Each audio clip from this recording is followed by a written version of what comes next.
Right now on Action 2 News, watch as flames light the early morning sky in the town of Lawrence. A business ablaze, responding firefighters unsure if anyone is inside. As the crews went in, the building started to collapse. Billowing smoke, slowing traffic on the interstate. Crews containing the blaze, but not before the building was left in ruins. The business there is for children who need help. Parents now wondering where to turn. And then this happened, and we're like, whoa. So this just really rocked our foundation today. Team coverage tops Action 2 News at 5. Good evening. Thanks for joining us. That large fire destroyed a commercial building housing mocked village programs. That's on Mid-Valley Drive. As you can see from the footage behind us, firefighters doing everything they could to keep the fire from spreading. They've been on scene on nearly 11 hours. We have live team coverage of the severity and the impact of that blaze. Let's go first to Emily Roberts, live in the town of Lawrence with the details there. Emily. Bill, Cammie, firefighters battled flames at mocked village programs all day. Now the fire trucks have all left, and a restoration company tells me their crews are taking over. A Brown County business up in flames. Mocked village programs looks a lot different after catching fire just before 6:30 Thursday morning. Upon arrival, we got here, there was heavy smoke and flames coming through the roof of the building. Firefighters Jumped into action on the 3300 block of Mid-Valley Drive, making sure no one was trapped or hurt. There was no lights on. We couldn't see anyone inside. We attempted to put crews inside of the building to do a primary search for people. But firefighters weren't inside for very long. The backside of the building started to collapse, and the crews immediately pulled out of the building for safety reasons. And then as the fire progressed, more and more parts of the building continued to collapse. Thankfully, a business owner confirmed everyone should be safe. Morning commuters could see and smell the smoke billowing over Interstate 41. I think there was at least one accident that was reported.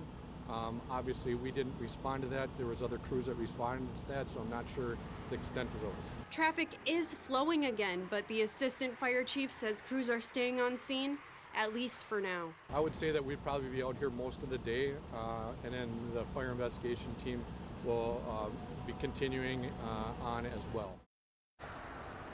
I spoke to a representative with Paul Davis Restoration just moments ago, and he tells me the company is now starting to board up the building.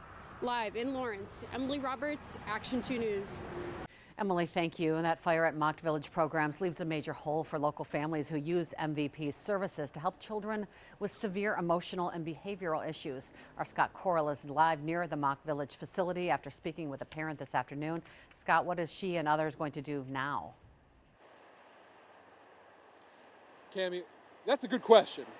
Caleb Valdez's 15-year-old son Mitchell used Mock Village's services since second grade. She said Mock has transformed him from a student that lashed out to one that can now go to regular school on a part-time basis. Mitchell's on the autism spectrum and can sometimes struggle with communicating when he's frustrated. Mock created a one-on-one program to help him focus on channeling his frustration and creating positive outcomes for him. He's now a part-time student at West Appear High School as a freshman. He still has his days of struggle, even recently. His parents thought he could benefit from a little more time at Mocked. We were literally just having this conversation last night, my husband and I, that, okay, it's probably this time that we need to come together as a group and say, you know what, next week maybe it's best that he goes to Mock Village for 2 weeks. And then this happened, and we're like, whoa. So this just really rocked our foundation today.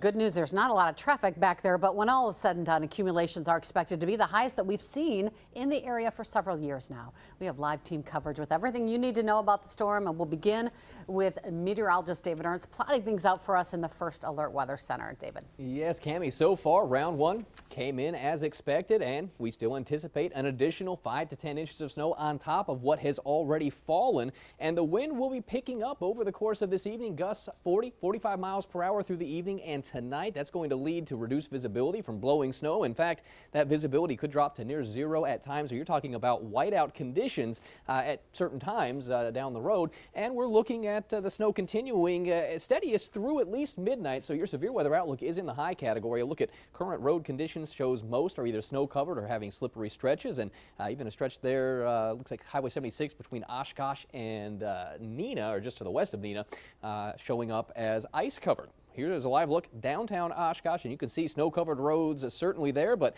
traffic getting along just fine. Looking a little bit more snowy in terms of just the road being covered here in Shawano. And again, these are major roads that we're talking about. So you get off into the side streets and they are certain to be much more slippery than what we're seeing on the main roads. And again, downtown Green Bay, snow covered to say the least. That snow is pretty much widespread across all of northeastern Wisconsin at this point, and it does continue as we work our way on through the rest of this evening and tonight. In fact, you can see those snow showers extending all the way back into Iowa, Minnesota, the Dakotas. So all of that will be working its way on through.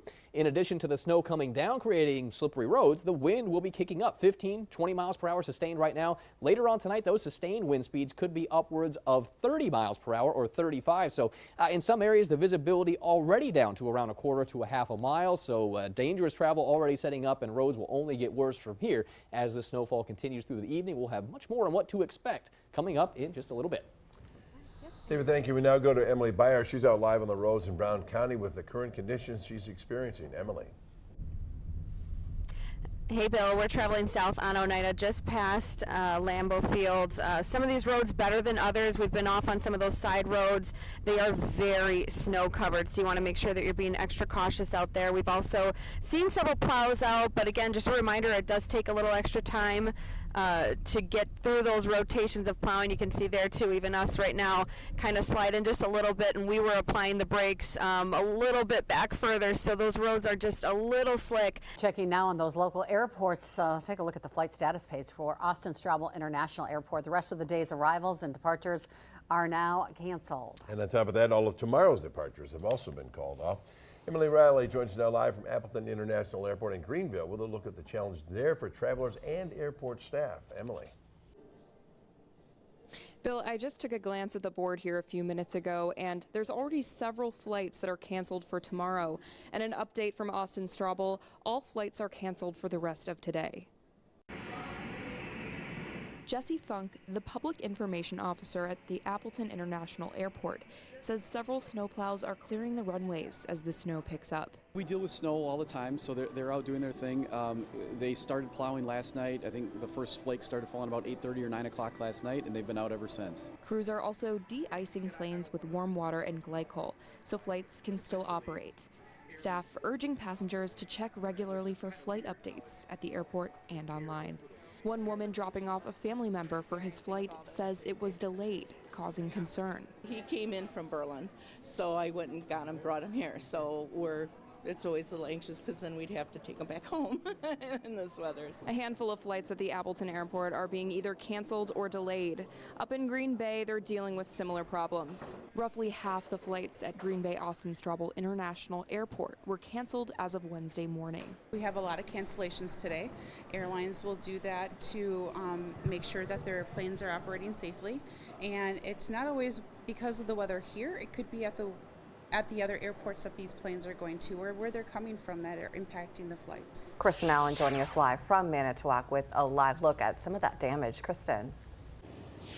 We are on 17th Street this morning, and take a look at this tree right here behind me. You can see that part of it is just snapped. You can see the wood here just sticking out of it. And then just here behind us on the street, you can see a very large tree, or several here, big branches that are laying across the street.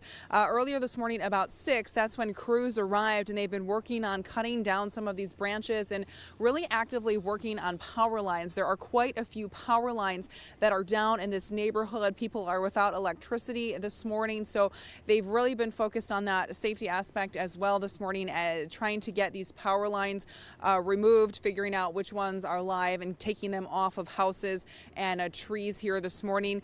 We were also told by some of the people in this neighborhood that a nearby cemetery, also Menasha Avenue and the Lincoln Park area, have some significant damage as well. Reporting live in Manitowoc, Kristen Allen, Action 2 News. This is probably, if not the worst, one of the worst air quality times that we've ever been in right now. Tonight, a smoky haze once again settling over northeast Wisconsin, bringing with it unhealthy air. This is a rapidly and dynamic changing situation. So we just want folks to be aware. Health officials warn of spending too much time out in the smoke. And the future remains uncertain among record-breaking fires scorching Canada. Which may be months before some of the Canadian forest fires are extinguished. Our team coverage begins now in tonight's First Alert Weather Day. Good evening. Thanks for joining us. Take a look at this drone footage that we shot earlier today around 11:30 this morning. It shows smoky conditions once again across Green Bay and the surrounding area. The gray skies really blanketing all of northeast Wisconsin at this point. We've been tracking those numbers too, which now show the De Pere area under unhealthy conditions. Throughout the day, northeast Wisconsin has been on the cusp of unhealthy to very unhealthy air. Those statistics prompting us to continue our First Alert Weather Day. In team coverage tonight, our reporters are standing by with how officials are monitoring the conditions and how time spent outside can impact your health. We still have some of the worst air quality right in the country in northeastern Wisconsin. There has been some slight improvement here over the last couple of hours. Earlier today, we had a lot of the area in that very unhealthy category above 200 with that air quality index, and now we're at least slipping back down into the 100s. But make no mistake about it, that air is still unhealthy, and our air quality advisory will remain in effect until at least the lunch hour tomorrow. Our crews have briefly stepped outside for these reports tonight. Emily Byer joining us live in downtown Green Bay from the Farmers Market. Emily. Yeah, Cami and Bill here at the Farmers Market on Broadway. Organizers telling us that this is something they haven't had to navigate before. Of course, they've seen heat, they've seen rain, and now with these lingering air quality issues, organizers telling us to really encourage your best judgment here tonight because it can impact everyone so differently. Yeah, Bill, much of the smoke has cleared, and just an hour prior to coming to air, we learned from the DNR officials that this fire has been 99% contained. Now, this fire was traveling northeast on Cumberland Avenue, just north of Highway 21, which is still closed at this time, and southeast of the town of Coloma. Now, Fire Information Officer with the Wisconsin DNR, Amy Penn, says that this fire initially started south of Highway 21 and then burned across that highway, the call coming in at 1 p.m. Evacuations took place soon after the initial response to the fire.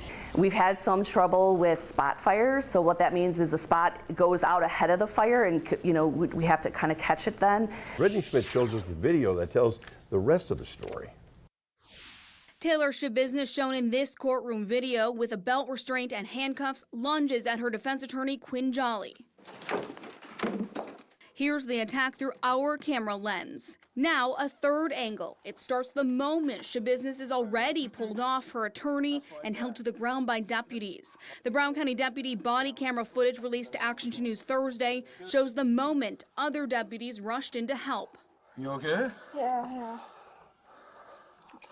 You're gonna stay here for a minute, all right? Okay. Are you able to sit up, Taylor? She can, Mom. She's gonna stay right where she's at. All right. Just relax. Catch your breath. Body cam footage also shows Shabusiness getting up, walking out of the courtroom, through the courthouse rotunda, and down a long hall with no visible issues. She is placed into a holding cell by herself until transport back to the jail. Yeah. She also used the one off on her attorney. The next time Taylor Shabusiness goes back to court, the Brown County Sheriff's Office tells us she will have at least 2 deputies with her at all times.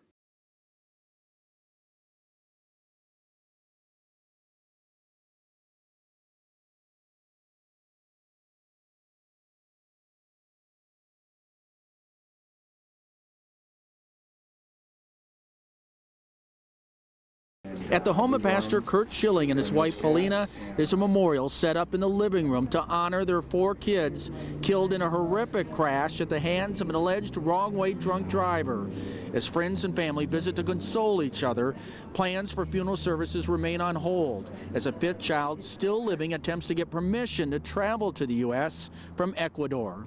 4 of 5 are gone and never will come back. The one that's left was the lead brother, Jorge, is beyond grief. While Jorge's visa was denied during an interview Tuesday morning, the family is asking that his green card application be expedited due to a humanitarian crisis. There was no legitimate reason to ever deny him in the first place as far as violations of laws or extending a visit too long or anything. So there's not been any reason, a criminal record or anything. The family has been reaching out to elected officials for help, including Congressman Mike Gallagher. Besides the son, they're also asking that Polina's granddaughter, the victim's biological father, and a few other relatives be allowed to attend the funeral as well. Y prometo cumplir y hacerle cumplir las leyes. And I promise that I will follow the laws and he will follow all the laws. Y respetar como se merece. And respect it as it should be, as it deserves to be respected. Starting the morning rush with breaking news, a heavy police presence in Howard. Catherine will show us how this is affecting roads and first alert traffic, so we do have team coverage. We want to get right to Emily Byer live with what's happening right now.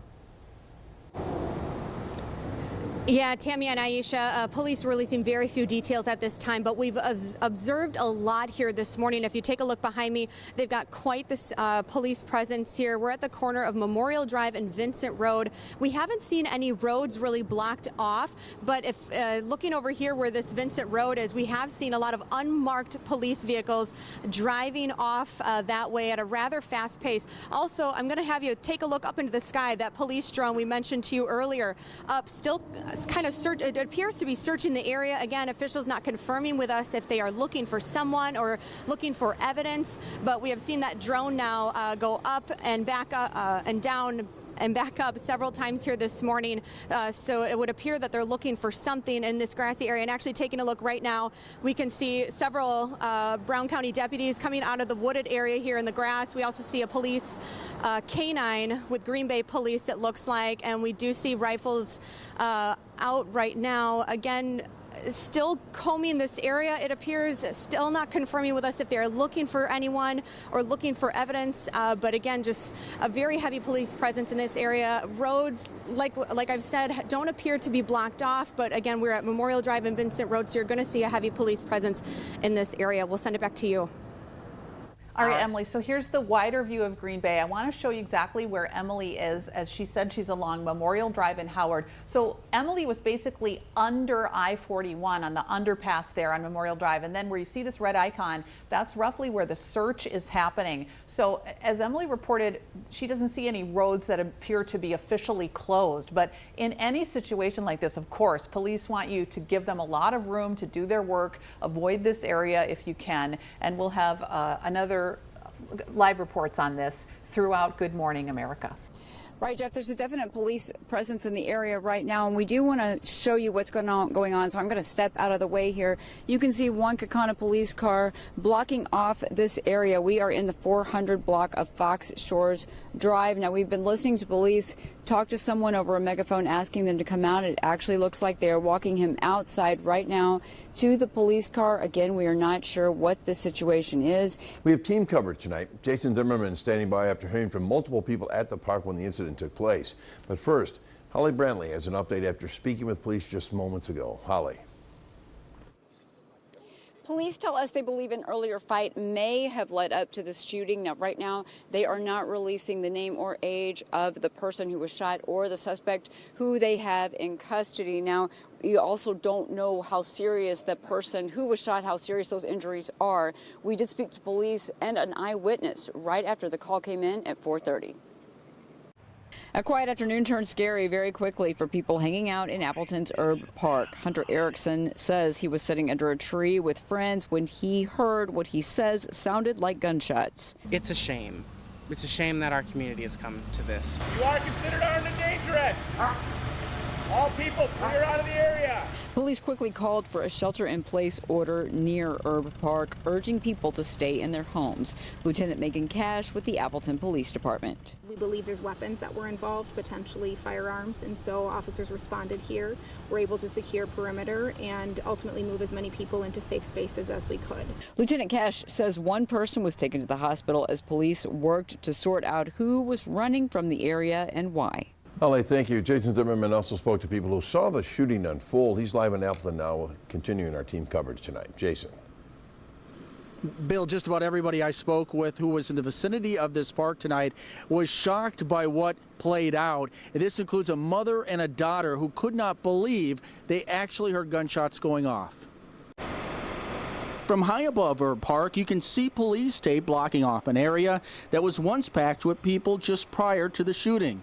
Emily Andrade and her 3-year-old daughter were just leaving the pool area when she spotted the gunman. I just kind of watched him as he chased screaming people, shooting at them. Like, I remember seeing the smoke from his gun. I remember watching him kind of pull up his pants as he was chasing them, and it still wasn't quite processing that this was a dangerous situation. Did it seem like he was shooting at somebody in particular or something in particular, or was it just firing off random shots? And how many shots do you think you heard? I think I heard maybe like 4 shots. In this exclusive interview, our Emily Riley talked to the mother today about her decision to take that legal action. He can't even sleep good because he wakes up and has nightmares, and he's thinking it's replaying. Chelsea Geeson says her son Caden has been struggling with the aftermath of the traumatic incident. Now she's taking legal action against the student who assaulted her son in class. This comes after a video of the attack was posted on social media and surfaced online. Nothing has been addressed to fix it. That specific student shouldn't have even been allowed to be back in school. Caden's currently an 8th grader at the school. Geeson says she's giving him the option of homeschooling next year when high school begins. Meanwhile, the president of the Shawano School Board says they're currently in the process of finding solutions to prevent bullying. Some of these could be brought to for an expulsion and then review that expulsion process where you put it on the parents and the child to receive counseling and sign a behavioral contract before they'd be allowed to come back. In this story you will only see here on Action 2 News. Brittany Schmidt talks with the officer about how he handled the encounter. Brittany. Green Bay officer Tim First just started his patrol shift on a motorcycle when he responded to a call for a man in crisis about a week ago.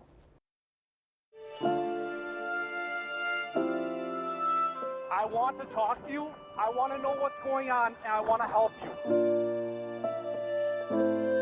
In the moment, I was trying to build that rapport and try and get the understanding that I'm not just a police officer standing up here on top of the bridge with you. I'm a person. You know, this badge only goes so far. Right now and here now, our paths were meant to cross, okay? Our paths, for whatever reason, brought us here today.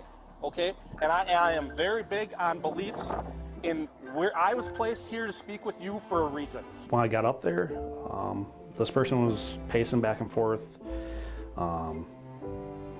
looked like a committed individual who was close to making up his mind, which makes you scared.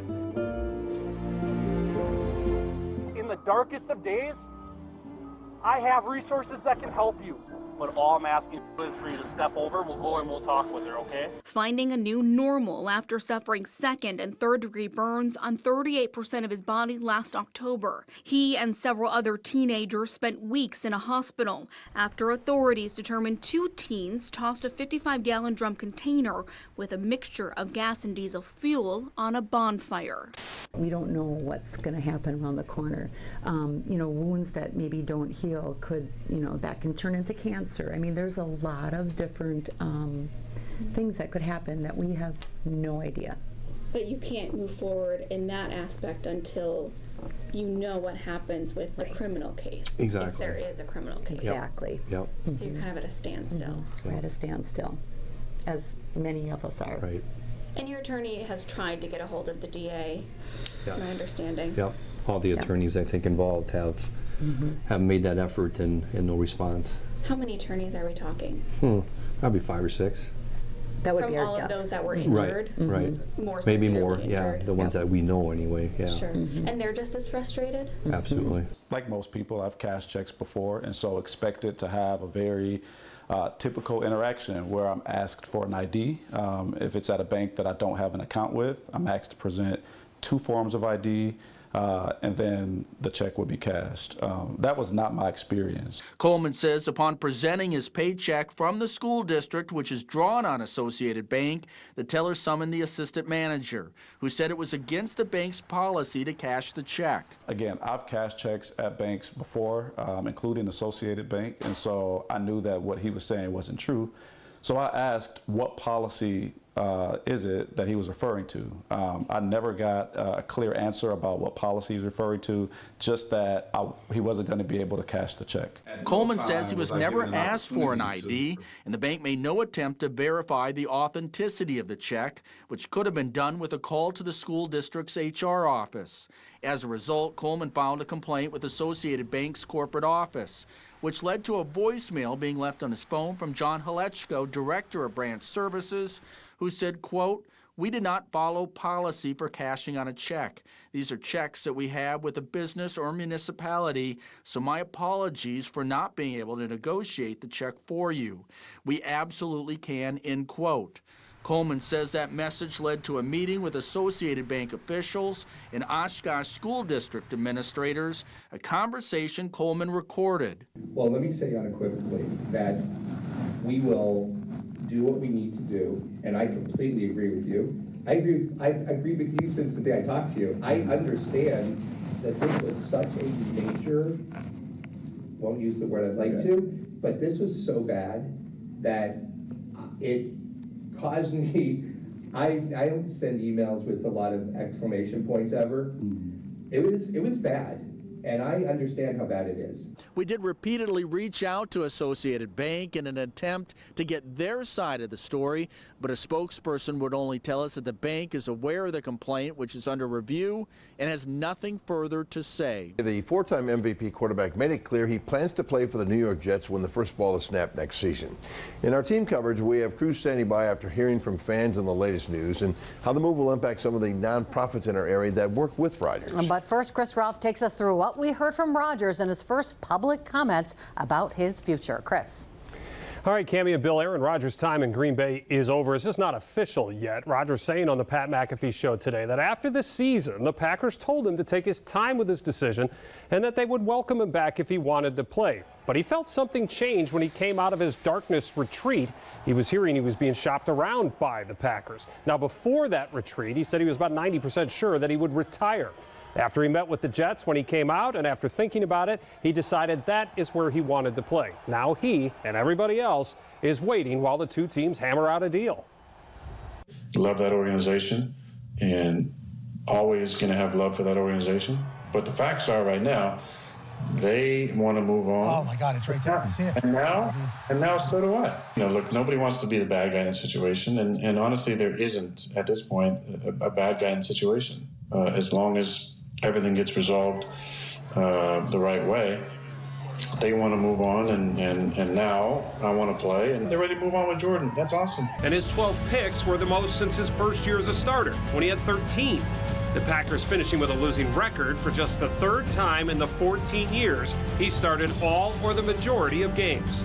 Don't want to, lose your last game and miss out on playoffs, but this is a great profession and a really tough business, and doesn't always end with rainbows for everybody. Well, it's been a range of emotions here today. Many fans telling me that they knew this day would come. Players either retire or they move on, and it's looking like for Aaron Rodgers that he is also ready to move on. I spoke with several fans out shopping today at the Packers Pro Shop. No Rodgers apparel seemed to be on clearance quite yet. Fans sharing a mixed bag of emotions as they prepare for the end of a football era. Some fans sharing that simply the show must go on. So tell me, how do you feel? Again, I just kind of broke the news to you just now, but I know. I want a box of tissues. This is horrible. I actually am surprised that he kind of stayed as long as he did. I think, his time's coming to an end, and I'm excited for Jordan Love. He showed some flashes during the Eagles game, and him and Christian Watson have that connection, so I'm really excited to see that connection. It's unfortunate. We had two really great quarterbacks back-to-back in Brett Favre and Rodgers, but I'm excited for what Jordan Love has. I'm ready to see him go. There's always somebody you can pick up. 49ers picked up Mr. Irrelevant last year. He did all right. Rodgers has contributed to numerous organizations over the past 18 years. Make-A-Wish Wisconsin says he's helped with over 100 wishes. Chris Tiapolo, the organization's senior regional manager, says it had a tremendous impact on children with critical illnesses to be able to meet their idol. Through Make-A-Wish, kids wishing to meet the Packers are put up in a hotel, taken to Lambeau Field in a limo, and then get to go behind the scenes and meet all the players. Rodgers would then greet the kids on the sidelines, have lunches with them, and take photos.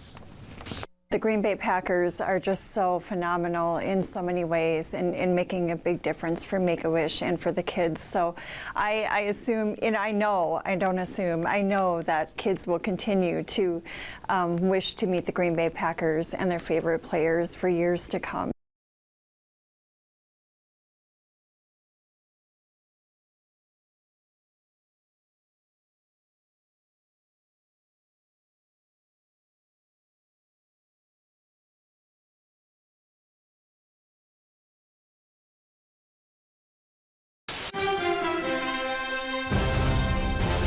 Just like old times, it's the Packers. It's Monday Night Football on ABC, and it's right here on TV2. It's an amazing event and sight. It makes rock concerts look like tea parties. A big game in the Big Apple for a team on a roll. It's a new challenge on Monday night in New York. But the same goal, keep climbing. Build that momentum going into next week's. Just big things coming, for sure. Keep it locked right here, and we'll get you ready. Are you ready for some football? I'm ready. Live in New Jersey and bringing you the news of the day. Action 2 News at 5 starts right now. In case you guys missed it at the start of the show, no Christian Watson, Quay Walker, Eric Stokes not activated, and of course Jair Alexander a no-go as well, plus no Aaron Jones. They did elevate Kenyon Drake from the practice squad. And it's cold out here, Dave, so this very well could be an A.J. Dillon game against the Giants' rushing defense. That's not very good. They've allowed 18 touchdowns on the ground and allowed 4.8 carries per 4.8 yards rather per carry. That's second worst in the league. For many in today's WBAY family, this station is a part of their earliest memories. I grew up watching Channel 2 and WBAY, and now to be here as part of the team, I mean, I'm incredibly honored. We have such a strong tradition, amazing journalism, and passionate people. Station I grew up with. I mean, there's no doubt about it. We grew up as a kid. The noon show was must-see TV. We grew up on a farm, and you shut up during the noon show because that's when the farm markets were on. Mike Austin, Channel 2's farm specialist, brings you the only complete agribusiness report in the area. And then it was just the station, and I still think it's that way. Friends, we in the news department here at WBAY TV are quite excited today. And it's all thanks to the station's pioneers, both those on the air and behind the scenes who worked at WBAY for decades. Len Eilenfeld was a guy who worked with the Packers and worked here. You know, Rex Marks, Chuck Ramsey, Les Sturmer was a guy, Bobby Nelson. If I had $5 every time somebody, how was Bobby Nelson doing before he passed away? I'd have been a rich, rich man. Good evening, friends. We are pleased to have you join us. As the first station on the air in Northeast Wisconsin, WBAY's history is unmatched, and we hear that often. When you say you work for WBAY, people are like, oh, legacy station. I've always watched that. I grew up watching that. And now I'm getting to the age where people are saying to me, I remember watching you when I was younger, and now they have families of their own. So it's coming full circle. Like many of our predecessors, WBAY has become a second home for many of us, a family-like feeling on the air and off. What you see on television, we are real, and behind the scenes, all of us together, people who work in production and sales and marketing, photographers, we're all together. People who were here 10 years ago, 20 years ago, 30 years ago. I mean, I came up with a lot of you guys. It's you were at my wedding, you know, and that's just crazy to me that, you know, to see people. And you have families, and now your kids are, you know, off on their own, and it's kind of cool because we keep people, which is part of our legacy. A legacy now spanning 7 decades. And while a lot has changed technology-wise and with the tools we use to gather the news, other things have not. A much faster pace, but I think we still have that tradition, we still have those values, and that has stayed original. You know, to its core, we are who we are, and this tradition is carried on at WBAY. I've always felt, from my perspective, I'm just trying to carry on that tradition of the people before me. You know, the Chuck Ramseys, the Les Sturmers, Joe Schmitz, guys like that, Bobby Nelsons, that kind of blazed the trail for us to be where we are. We're the second TV station in the state of Wisconsin. And we kind of set the standard. People learn how to do television, how to watch television through us. And we continue on that tradition. We continue that legacy. My job is just don't blow it. I mean, it's simple as that. Whereas today the state of Wisconsin joins WBAY TV and its dedicated team of journalists, past and present, in celebrating 70 years of quality programming, news, weather, and sports coverage that was investigative, informative, and inspirational, and serves as a trusted source of local and state news for Wisconsinites across the state. Now, therefore, I, Tony Evers, Governor of the state of Wisconsin, do hereby claim March 17, 2023 as WBAY TV Day in Wisconsin. Well, there you go. WBAY TV Day in the state of Wisconsin, also in Green Bay, by the way. And as you know, we've been talking about this for a while now. We're celebrating 70 years on the air, the first station in Northeast Wisconsin that can say that. Many alumni back in town visiting today, all part of the history and legacy of this station that began on March 17th, 1953. They all served in the global war on terror. You ask yourself every day, what makes you special that you got out of there? Still suffering from survivor's guilt and PTSD. We're all big and tough until you're not. But now these 59 Northeast Wisconsin veterans are united. Share it with a bunch of other GWAT vets is going to be incredible. On an Old Glory honor flight. Thank you for your service. Thank you. A historic journey with a mission. Healing. Some closure. Over 3 days in New York City. This is breathtaking. You know, this is one of the bucket list items to come see Statue of Liberty here. The veterans visit famous landmarks and the 9/11 Memorial and Museum. A lot of tears. A lot of tears. Hearing from first responders who survived the terrorist attacks. This is the moment where I thought it was over. These men and women gain life-changing perspective about their service. We went to war because of what happened with the terrorist attack that happened here on this soil. A mission of healing accomplished. I'm going to be thinking about this the rest of my life. An emotional welcome home fit for heroes. I was blown away by how many people were there.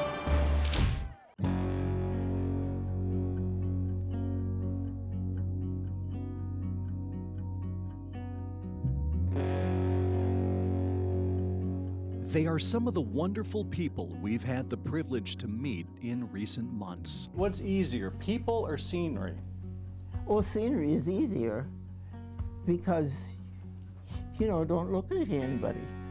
Right. You can do with it what you want. People with humility, creativity, and passion that inspires. I retired from farming and had to have something to do, and I put the peonies in and never thought they would get to be like this. So. And they represent the fabric of our small towns. I think this place is so successful because it's basically a family farm.